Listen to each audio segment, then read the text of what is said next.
दोस्तों आज सुनिए एचपी लवक्राफ्ट की लिखी कहानी डैगॉन। ये कहानी है एक ऐसे अफसर की जो वर्ल्ड वॉर 2 में लड़ चुका था और मॉर्फिन का आदी था। एक बार उसका जहाज प्रशांत महासागर से जा रहा था। तभी इंपीरियल जर्मन दस्ते के जर्मन सिपाहियों ने उनके जहाज पर आक्रमण कर दिया, लेकिन वो अफसर जान बचाकर एक छोटी नौका में फरार हो गया। चलते चलते उसकी नौका समंदर में एक ऐसी जगह पहुंची जो बेहद चिपचिपे और काले पदार्थ से सनी हुई थी। पानी से बेहद बुरी दुर्गंध आ रही थी। मछलियां और अन्य कई चीजें जिनका वर्णन नहीं किया जा सकता उस पानी में सड़ रहे थे। कुल मिलाकर ये नरक जैसी कोई जगह थी।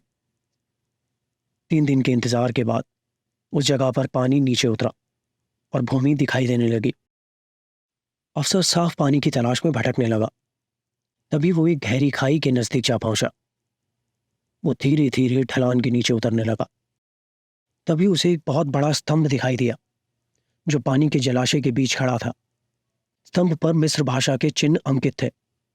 स्तंभ पर मछली, ईल, ऑक्टोपस, क्रुस्टासियन, मोल्यूसस इत्यादि जीवों की आकृतियां भी बनी हुई थी।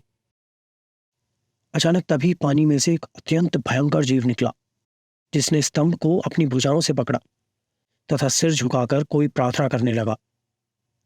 जीव के पूरे शरीर पर मछली जैसे स्केल्स थे। अफसर उस जीव को देखकर डर से कांपता हुआ अपनी नौका की तरफ भाग गया। उसके बाद जब वो उठा तो स्वयं को सैन फ्रांसिस्को के एक हॉस्पिटल में पाया।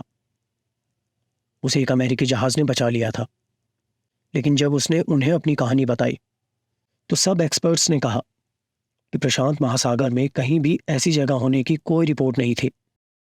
उस अफसर ने समझ लिया कि उसकी कहानी पर कोई विश्वास नहीं करेगा।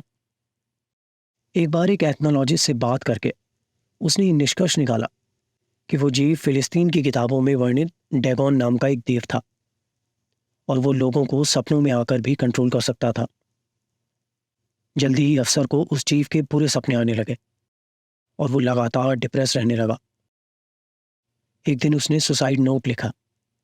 तभी उसे लगा कि डैगॉन उसके दरवाजे पर पहुंच गया है। वो भय से व्याकुल हो उठा और मॉर्फिन के नशे में वो कमरे की खिड़की की तरफ भागने लगा। दोस्तों ये थी एचपी लवक्राफ्ट द्वारा लिखी लघु कथा डैगॉन। आपको ये कहानी कैसे लगी आप हमें कमेंट करके बता सकते हैं। और भी कहानियां सुनने के लिए आप इस चैनल को सब्सक्राइब कर सकते हैं। मिलेंगे एक और कहानी के साथ। धन्यवाद।